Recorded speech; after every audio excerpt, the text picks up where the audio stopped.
Good afternoon, and welcome to today's webinar titled Building IT Service and Project Teams to Withstand Rapid Technology Adoption. My name is Mark Hagland. I'm Editor-in-Chief of Healthcare Innovation. Today's program is sponsored by Team Dynamix. Thank you so much to Team Dynamix and to you and our audience for giving us your time and attention today. Before we get started, I have a few housekeeping details to share with you. To submit a question, please use the Q&A box to the left of your video window at any time. You do not have to wait until the end of the program. For technical issues, please press F5 to refresh. If that doesn't work, you can submit a question with your issue to the Q&A panel. Finally, join our webinar conversation on Twitter. You can tweet using the hashtag #HILiveWebinar. Thank you. At this time, it gives me pleasure to introduce our speaker for today's program, Andrew Graff. Andrew is Chief Product Strategist for Team Dynamix. His passion lies in helping organizations thrive in an ever-changing environment. He's well-versed in the common issues facing IT leaders in healthcare. As demand for tech services rises, he is able to help map out a way forward. Welcome, Andrew, and with that, the floor is yours. Great, thank you. I appreciate it. So I'm going to go ahead and get to the meat of the presentation. So I'm sure many of you are feeling the crunch of today's environment, meaning obviously there are new burdens that have been placed on your organizations, and you know there's an onslaught of technology out there as well to help with the current reality, but also technology that was meaningful and impactful and provided opportunity prior to COVID. And so there's a lot going on in IT, and what we have found is that your resources are more taxed or stressed in general than they ever have been. And so we've been working with our customers to identify some of the ways that the concepts that our software supports help.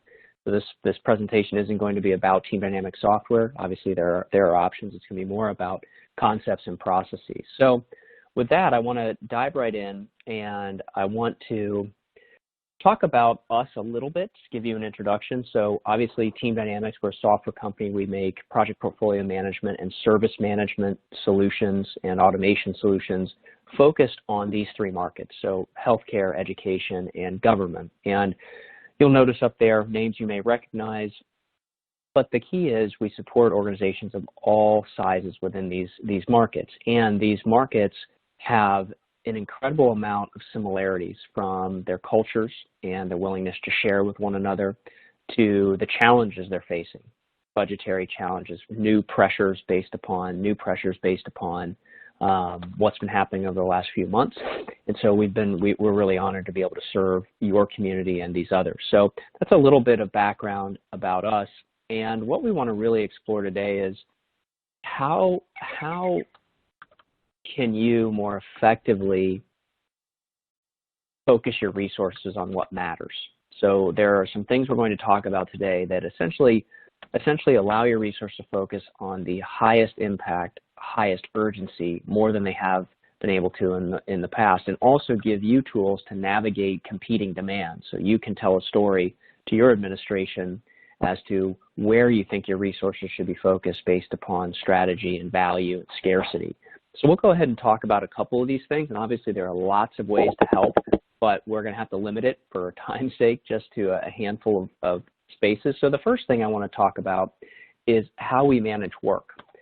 So when you think about your teams, think about the majority of your teams and where they spend time.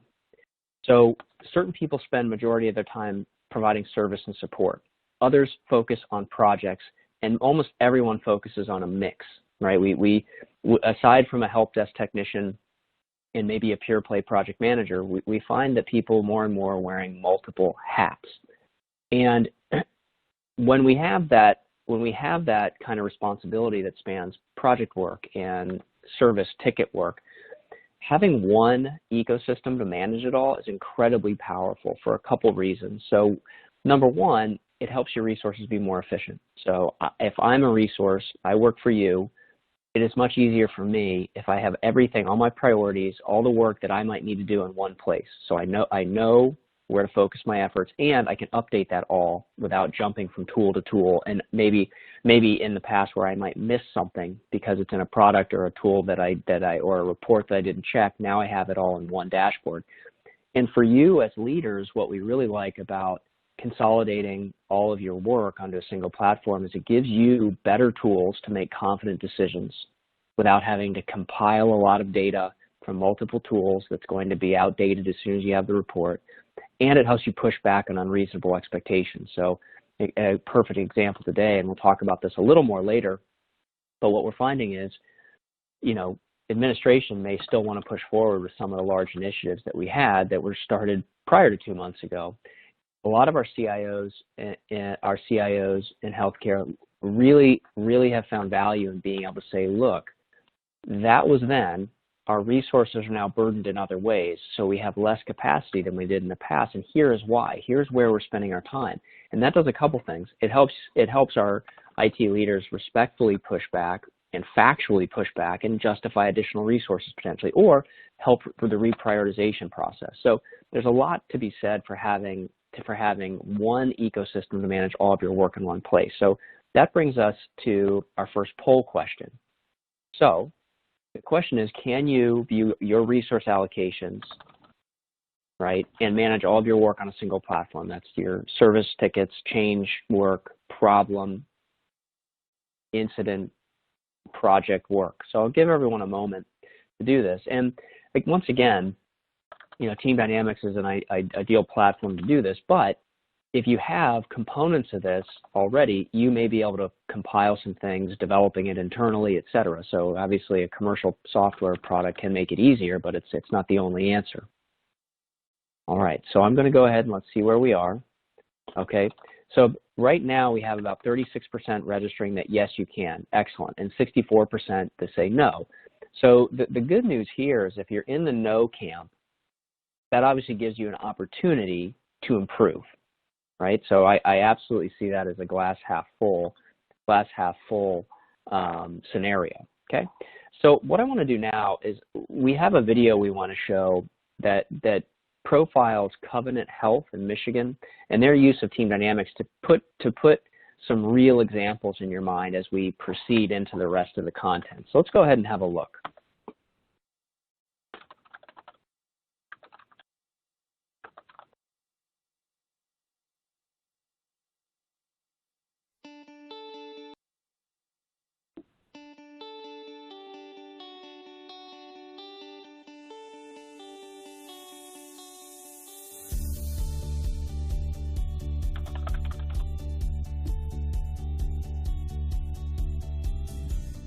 I believe the IT department has done a successful job implementing a project when we can improve the efficiencies for our end users. And any time that we can save them clicks, save them time, give them more time with their patients at the bedside, I think is a big win for us. Our patients expect technology. It's not considered kind of a wow anymore. We expect certain things like virtual visits. I expect to be able to message my providers. I expect to be able to schedule an appointment online and not have to call a provider to make that appointment. IT's kind of moved from being something that helped the back office employees to now it's involved in everyone's job all the time. In healthcare, they need quick, fast access, like they're running a kiosk or at a checkout line. But the amount of data that they need, the sophistication of the data that they need, is the equivalent of someone sitting down to do a research paper. They're asking to see a patient's chart and an x-ray and all of this information, and they want to be able to get to that workstation, see it like that. I have my own CIO dashboard, and in one look, I can see any negative survey that's come in the last 24 hours. Then pivot over and look at any project that has a status of red that needs my attention. Then pivot over and look, and this is me glancing, what's going live in the next 30 days. Then pivot over and see what critical tickets have come in from the help desk that may be affecting our entire organization. That's the wow. I think it's the pieces coming together in a single pane for me as a leader to be able to manage and support our organization. Every Monday we have a daily huddle, We get our entire department, 100 plus employees, on the phone through Skype. I pull up our Team Dynamix dashboard, go through an announcement section, what's going on in the organization, then quickly pivot to here are our key strategic projects, which project requests are coming in. Be able to report status on those very cleanly and clearly through dashboards. Be able to communicate to the organization the value that all these IT dollars are delivering. Some of their products required you had a dedicated FTE to manage and maintain the product. And what we found is Team Dynamix, we felt, had all of the advanced functionality the other products had, but didn't require the need for a full FTE to manage and support the product. Once we started putting up daily scorecards of statistics that we were pulling out of Team Dynamix, the team kind of responded. They drove the number of open tickets down. They're paying attention to how many tickets they're closing a day. They're utilizing tasks and tickets to help determine their workload and to help determine what they're going to do. So you're doing something for the community, and it's a great job, and it's a great place to work. You know, it's interesting work, it's exciting work, and you get a real opportunity to have a positive impact on the community.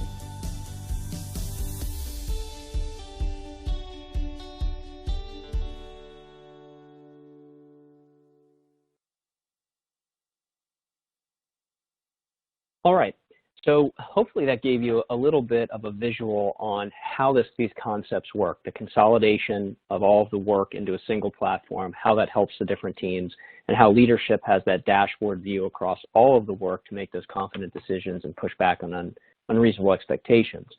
So what we use oftentimes is an image to help people understand, especially from outside IT. I mean, this is going to read like your story of your lives, I'm imagining, but there's so much going on, right? There is service being provided across your entire institution. There are huge projects going on, and all this needs to be coordinated. You can't always anticipate some of the bumps along the way, as we have seen. So let's go ahead and dive into some of the components that underlie what Covenant was able to accomplish and how we can help you address that particular scenario that I just presented. So we're going to really walk through three things. And like I said, there's a lot more, and we're going to have time for conversation at the end. I'm sure we could spend weeks discussing these things in depth, but we'll try to give you an overview. So the first thing I want to talk about is a study that we did alongside the Help Desk Institute, HDI, if you're familiar. And it was very interesting. The first thing that we find to really help alleviate resource drain is self-help. So allowing your customers, both internal and patient family, to find answers to their own questions and submit requests on their own without requiring your personnel, right? And if you look at this as a must-have technology, you can see that healthcare ranks among the top. And you can see that healthcare's identification of self-help as a must-have technology is around 29% versus 22% of overall industry. So this is an important concept, and let's break this down a little bit more. So HDI has done exhaustive research on what self-help costs an organization versus traditional. And what they've determined is that self-service, on average, costs about $2 per request. But that's in contrast to around $22 of total cost.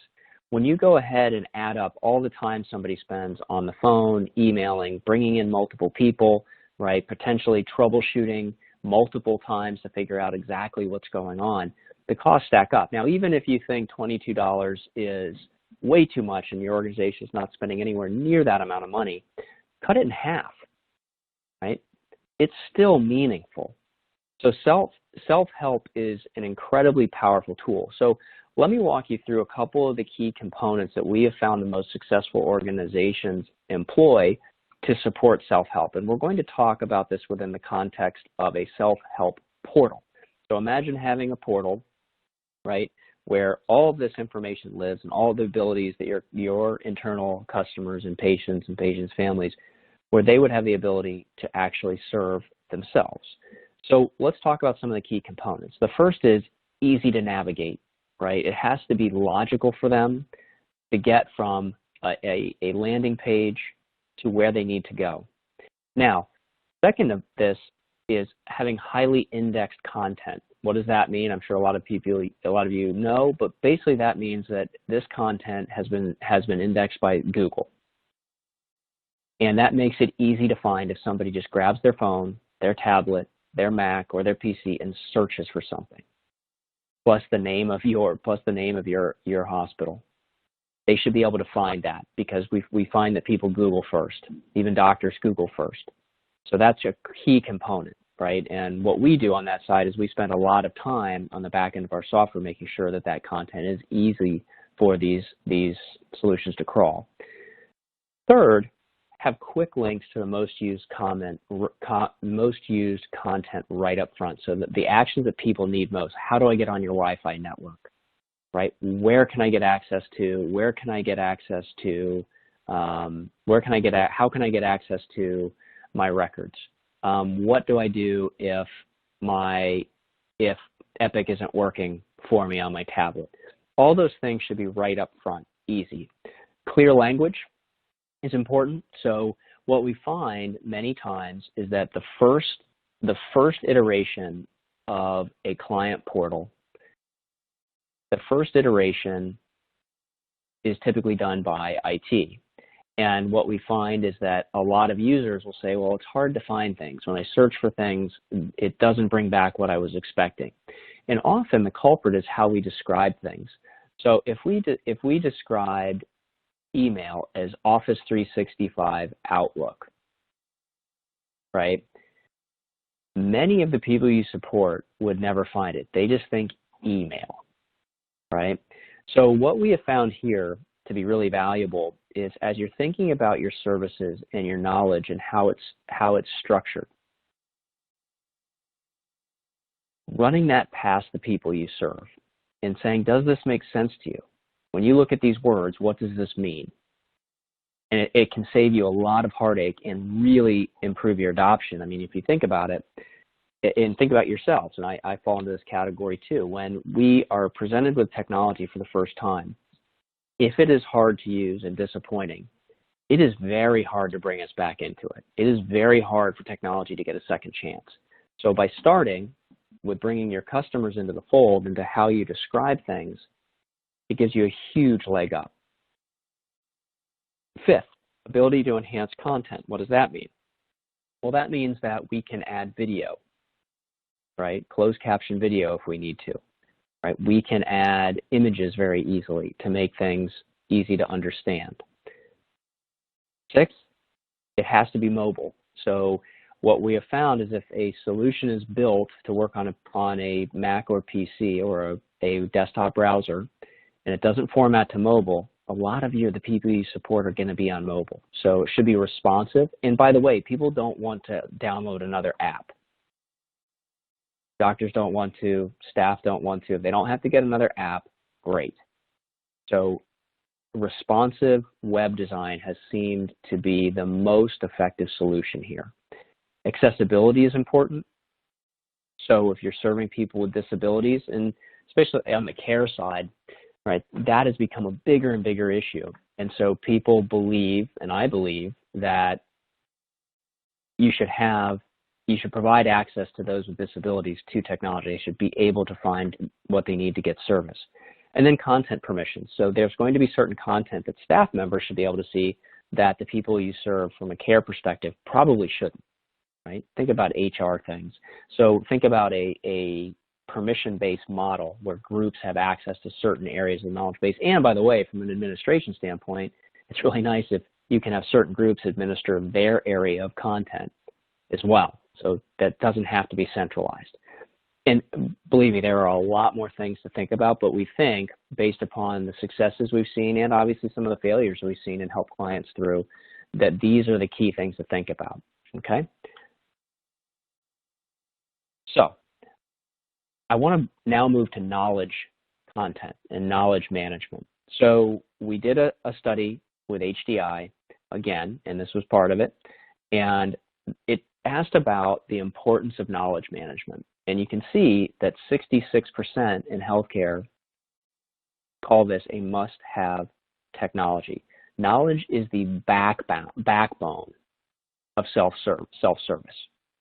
People should be able to find answers, be guided on their own, even if it's just to submit a request, right? But it's critical. So as we're looking at this, we're going to talk about some of the areas that are a process to help you rapidly build quality content. We really subscribe to a framework called KCS, Knowledge Centered Service, KCS. That may be very familiar to many of you, and we'll get to, we have a poll question as well from the same study that talks about the prevalence of KCS in healthcare. But let's talk about the core tenets of KCS. So number one, knowledge is created as a part of solving problems, addressing incidents, requests. So the rule is every single incident or problem that we address should have knowledge associated with it. Either A, an existing piece of knowledge that can help that customer solve their own problem or help the technician solve the problem, or B, new knowledge that gets created. So every single problem or incident has knowledge associated to it. And I'll give you an example of how well this can work. So we had a customer who launched a KCS, Knowledge Centered Service initiative, and they launched it on January 2nd, and their goal was to have 70 knowledge base articles by July. They figured if we can get 70, that's going to address around 80% of our requests that could be solved using knowledge. What they found was they had 1,400 knowledge base articles at the end of that time. And so they were self-serving quite a few more requests than they had ever imagined. You know, the inbound, it's not uncommon for inbound volume to drop 70% when you implement good self-service, effective self-service. So think about that in relation to your own organization.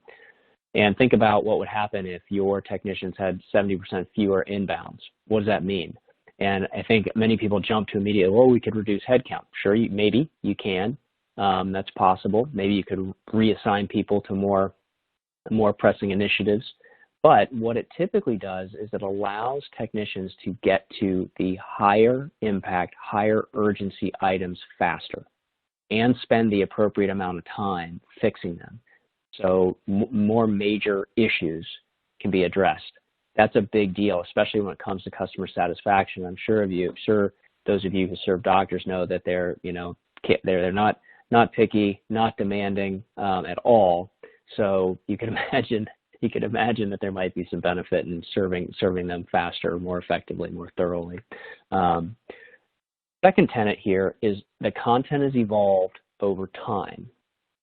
And what happens is there is a review process. And so you have roles for knowledge-centered service that review knowledge that's created, right? And there's a coaching component so that knowledge leaders will meet with their teams to review the knowledge they've created. And then on a periodic basis, the subject matter experts, the knowledge owners, will review that content to make sure it's up to date. So it is an ongoing process. The third tenet is all of this knowledge gets stored in a central, accessible place so that it can be leveraged. And the fourth is that through the coaching and the process of developing knowledge, you reward those who are creating quality knowledge, sharing more. And it creates a culture, almost a gamification type culture, where we are constantly striving to create more knowledge. Okay, so those are the core tenets. Now let's look at the results of the component of survey that talked about healthcare and the adoption rate. So 52%, look at that, in relation to 31% of across all industries. So that's pretty impressive. So that means that 52% have adopted this, but that also means there's 48% remaining, which presents a huge opportunity. And one thing that we really love about KCS is it provides a neat professional development opportunity for people that it's sometimes hard to find more development opportunities, right? If I'm a service desk technician, I can obviously keep becoming better at my job, but this is a relatively low-cost way to give somebody a certification, and there are different levels and different roles that are created within that knowledge organization. So it provides career path and advancement, right?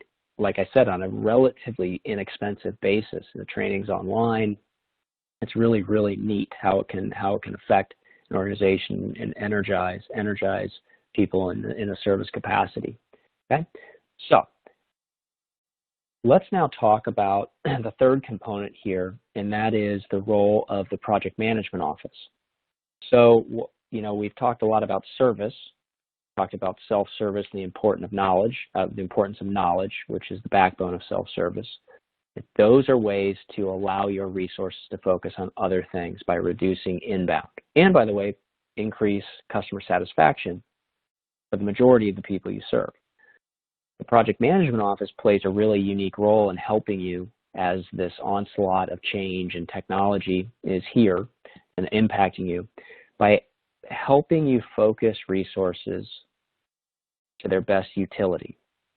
So the goal typically of the project management office is to make sure, A, that projects get done on time and on budget, but B, that we're focusing on the right things. So we can paint a picture to the organization about which initiatives will likely advance our organization most effectively given our available resources. And that last piece is really important. And I'm sure all of you have a list of projects that is a mile long that could be worked on. And sometimes it's hard to sort out which ones are going to be the most impactful, and even harder to sort out which ones are going to be the most impactful and which combination of these do we have the resources to actually do. What is the highest value combination? For example, let's say we have five projects that we identify as high priority. And in order to do the number one priority, we need to focus the entire almost the entire organization for 2 years, right? As far as value, highest value. Well, we may find that we can't do that for a number of reasons, right? What if the highest value the organization would be doing priorities 2, 4, and 5? Because we can get to those faster because we have the resources to do it. A good project management office and good software for project portfolio management will help you navigate that. It doesn't have to be rocket science either. So the PMO becomes the gatekeeper. And I don't say that in a pejorative way. What I mean by gatekeeper is a place where we stop and say, hey, tell us about this project. Why is it valuable? Let us present to the organization before it goes on and becomes a project different scenarios and what doing this project would mean. What would it divert resources from? And our CIOs love it when they can go to the organization and say, hey, here are the top things we want to do. Let us walk you through a couple options and scenarios and talk about the value that they would produce and the impact to budgets and resources and timeline. It's a really powerful thing. What we have found, and obviously I know nothing about your organizations out there. I'm staring into the monitor of my computer. I can't see faces. I don't know the context of your organizations. So when I make some of these statements, I'm not suggesting that I know what's going on in your organization. So one thing that we see that's common is that CIOs are bombarded by administrators, right, who have priorities and essentially get, beaten up a little bit, and sometimes the squeaky wheel gets the grease, and it becomes difficult to push back because we have all sorts of competing priorities and personalities and influence within the organization. So the project management office has a real opportunity and obligation to help paint a picture to the leadership team as to what the impacts are. And it really can help reduce the amount of what I'd say back channel prioritization that takes place, meaning someone walks into your office, I don't know if this has ever happened, a stakeholder, and says, listen, I really need to get this project done. How can we get it done? And really pressures you.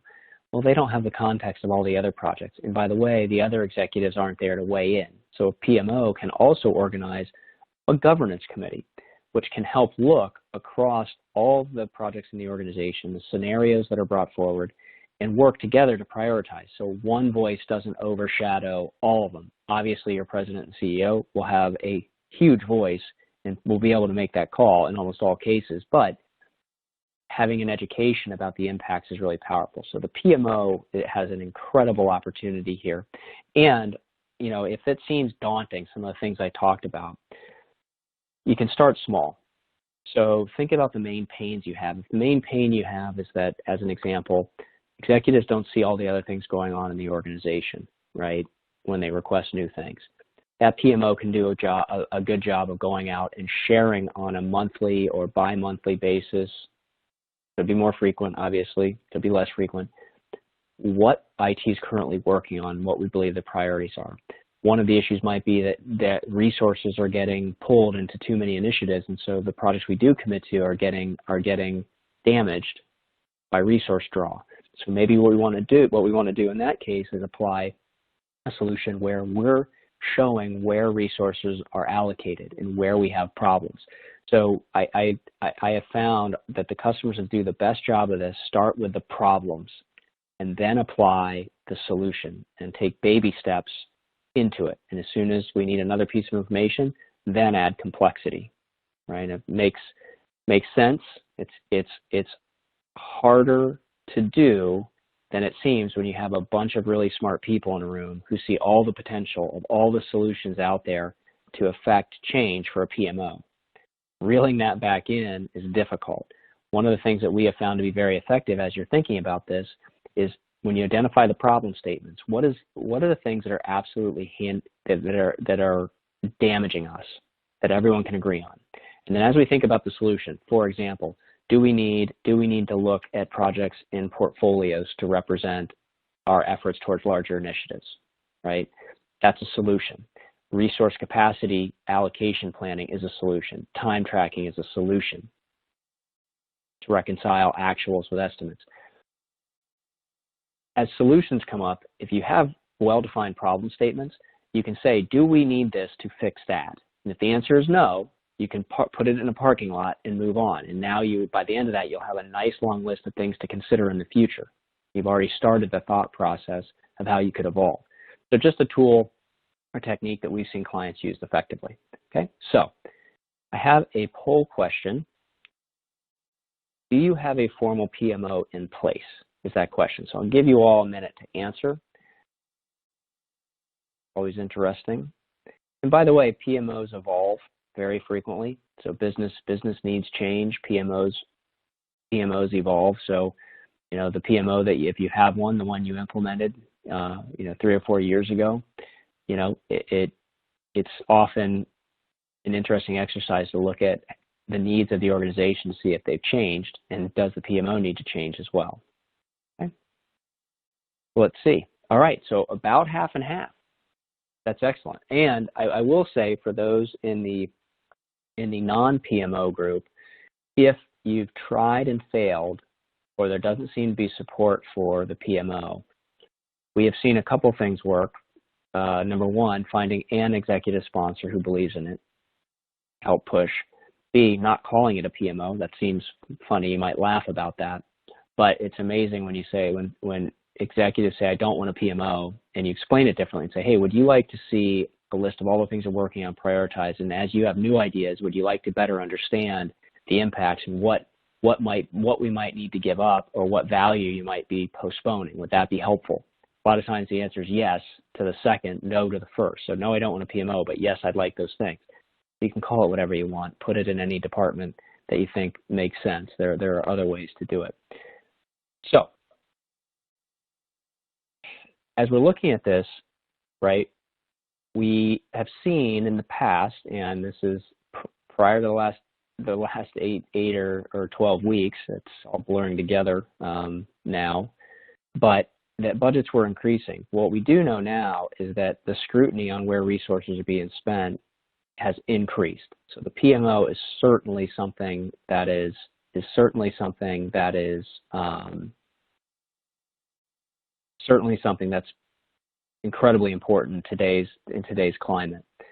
Okay, so let's summarize and then we'll get to questions. So a couple things. Number one, think about ways in which all the work in your organization can be managed on a single platform. It helps your team members, it helps you.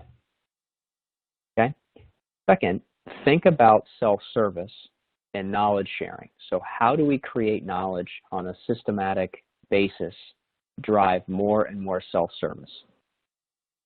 Third, think about that project management office to help you regulate the intake of projects and resources. So with that, I think we have some time for questions. Thank you so much, Andrew. That was a terrific presentation. Yeah, sure, Mark. I learned a lot. Yes, I learned a lot. And I thought, I did think that also some of the poll results that you obtained just now were very interesting too. They were perhaps about what I might have expected. I'm going to ask a few questions from the audience, but can you say, overall with the poll results, were they about what you might have anticipated? You know, I think so. I mean, I think that we've obviously seen people paying attention and using these concepts effectively, but we also see a lot of opportunity to improve. So I was not surprised, to be honest with you. Perfect. Well, this was terrific.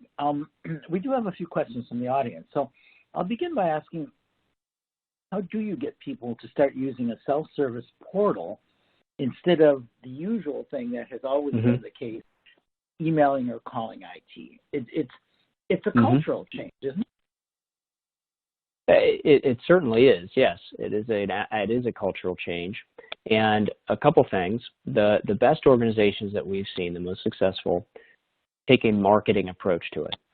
So they leverage their marketing and marketing communication teams, and they do regular announcements and regular education about the resources available, right? They make sure that content's available via Google. So people are Googling anyway, right? If we let them find something, they're probably going to try it again. The other component is when somebody calls, right, or emails, you can respond and answer the question or help them, but say, hey, here's a knowledge base article, and send them a link to that knowledge base article as well. So all constantly reinforcing that, you know, hey, we're happy to help you. Here's a knowledge base article that you may have been able to find your answer faster, right? So it's just that process. And we see some clients will keep email open for 6 months, 8 months, and then shut it down. We've had clients go cold turkey, no more email, right? It directs them to the knowledge base. And we see clients that leave email open, but they just see a reduced amount of inbound flow. That's so important. And I just think it shows so much leadership to talk about being knowledge-based.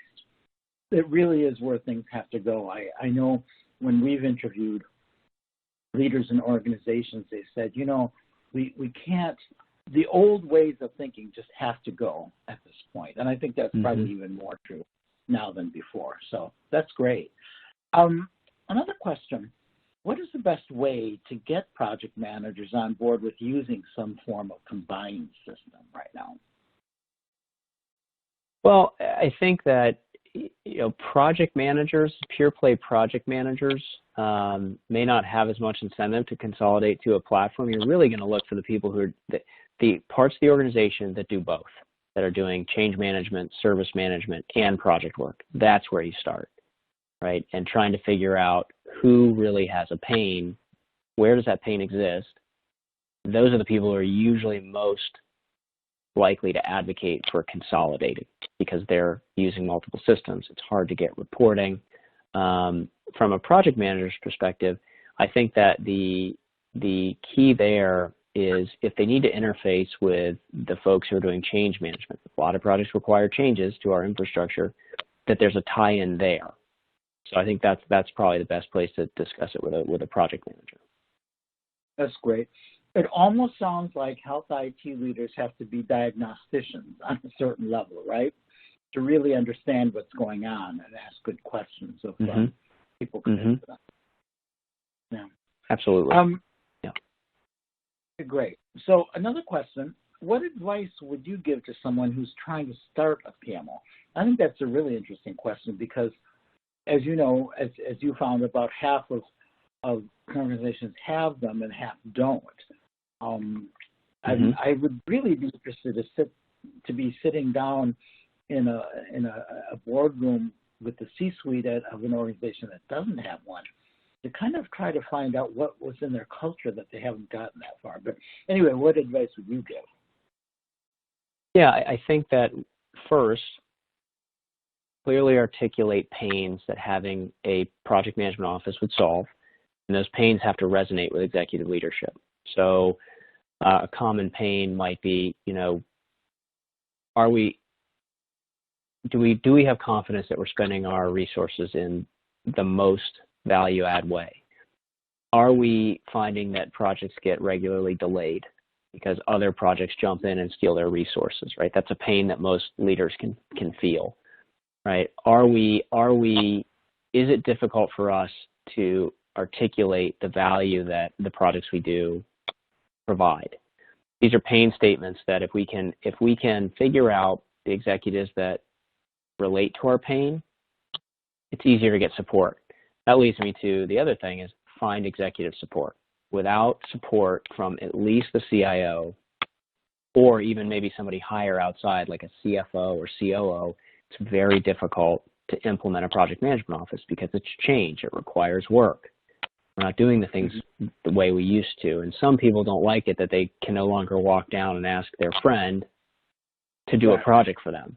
Right? That there is pushback. So finding the most senior leadership you can have bought in, get it, and then you will have an easier time than you would without it. Absolutely. And again, that's very cultural, isn't it? You have to change the thinking patterns. Yeah. So an audience member says, great presentation. Which resources do you suggest to design a change management plan?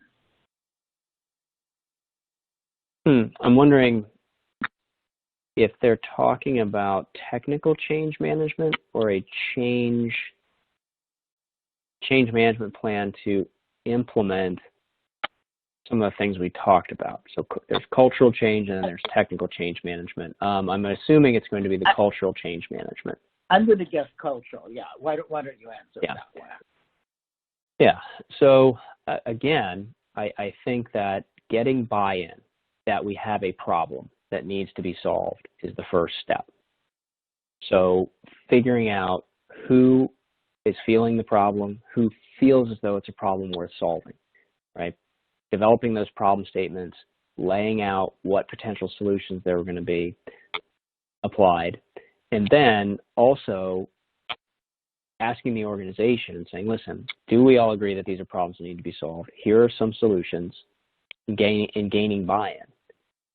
I think one of the things that our professional services teams do, we obviously have professional services teams that implement our software, but we have strategic professional services that really are decoupled from implementing Team Dynamics software and just focus on things like this, right? So if you're having trouble getting going, I'm not suggesting you have to use a Team Dynamics strategy consultant, but there are people from outside your organizations who have done this over and over again. You can leverage. So I don't have a specific resource. I wish there was the book, right, to go do this. That does not exist.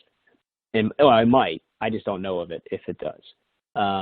But starting with the problem statements, gaining buy-in, and figuring out what the solution set to those is a great place to start, because at least you can start building some momentum around the solutions that the organization can get behind because you're finding support for them. Absolutely. Great. Another question from the audience.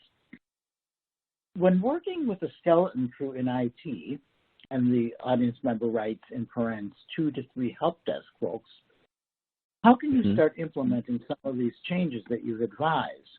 When resources are extremely stressed, is it a matter of getting more employees first before starting? It sounds like this person is from a relatively small organization, perhaps. Sure.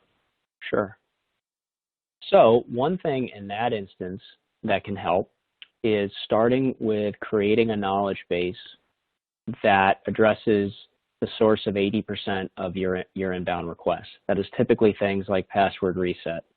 And so usually by focusing on a handful of the most common things and really promoting where those solutions exist, it can relieve some stress on a small organization. If you look back at your ticket flow for the last 12 months, if you can stratify it into categories, focus on knowledge base articles that address the top ones, and then have the people you serve read them to make sure that they make sense to them. That's typically a good place to start, and then that should free up some time to take other steps and at least have some breathing room. That's probably my best suggestion there. Okay, that sounds very good. we have one last question, and that is, how does this compare to Remedy or ServiceNow? They don't specify. Okay. Sure. So the way it compares, we are fundamentally different in philosophy. So the things that we share are enterprise-level service management platforms, enterprise-level project portfolio management platforms. We are stronger in project portfolio management. Remedy does not have a project portfolio management component or a prominent one. But our solution focuses on delivering enterprise capability for organizations that do not want to have to staff full-time admins, right? Or do not want to have to deploy an army of consultants to implement them and maintain them. We focus on really low total cost of ownership, meaning in relation to other enterprise tools like those two mentioned, on average, our customers spend about 0.214 of 1 FTE to administer the solution. Those others often require 3 to 10 full-time people, right? And ongoing help from consultants because they require coding and scripting to implement them. And that has its place. If you're a multinational manufacturing organization with 40 divisions, very, very specific, detailed processes, one of those solutions is probably the right fit. Most of our clients in healthcare, they do not fit that description. They need to get up and go and need to be able to take care of the thing on their own without having a whole lot of deep technical knowledge, yet they still have enterprise needs. And so that's really where we fit, and we win a lot of business from those two because of the burden, the weight that those place on organizations that don't fit the description that I detailed, where they are a fit. There's certainly a place for them, just not typically in our customer base, our target customer base. Yeah. Yes, absolutely. And I have one question for you before we close. How do you see the next couple of years playing out? And I'll frame that with regard to the fact that, as we all know, we're going through a global pandemic, and hospitals and health systems have had to do a lot of very quick rearranging and figuring out of things in the last few months. So that's a plan too, plans that were existing before the pandemic hit. How do you see all of this playing out in the next couple of years, especially the move toward truly being more knowledge-based, toward truly trying to push one's organization closer to self-service or enabled self-service, however one might frame it? How do you see that playing out? Sure. Well, I think that, and I cannot claim to know, and it's become clearer than ever that humans cannot claim to know what's going to happen in the future. You just can't fully predict it. So please don't think I have the gall or ego to suggest that I know what's going to happen. But I think there are some indicators. Number one, we have seen the organizations that were already knowledge-centric really excel and be able to transition more quickly because they didn't have to provide as much one-on-one service or in-person service. So I think that will continue. I think that tools that enable hybrid work arrangements will become more important, so that one platform approach where if I'm working from home, I still have access to everything I need, right? It makes it easy. I think that I don't know that we will go back to exactly how it was. I mean, a lot of organizations we're finding are surprised how effective remote work can be. So we might be entering a hybrid. The other thing that I think's really come into focus is automation. So whereas requests in the past may have required human intervention, figuring out how to automate those processes so they work 24/7, 365. It doesn't require someone. That again helps free up resources, improve satisfaction typically because there's immediacy. I think we're going to see a lot more automation going forward, and that's actually a key part of our business too, is automation. That's something we're focusing a lot of resources on. So I think you're going to see a lot more of that as well. That totally makes sense. Thank you so much, Andrew. I really appreciate it. This has been extremely enlightening for our audience. So thank you. Thanks for the opportunity. Yeah, thanks, Mark. I really appreciate Sure. the opportunity. Absolutely. So I'm going to say that, unfortunately, that's all the time we have for today. Again, I'd like to thank Andrew for this tremendous presentation, and very much to thank Team Dynamix for making today's program possible. Finally, I'd like to thank everyone in our audience for joining us. We hope you'll join us again soon in the future for another Healthcare Innovation webinar. This concludes today's presentation. Have a wonderful day.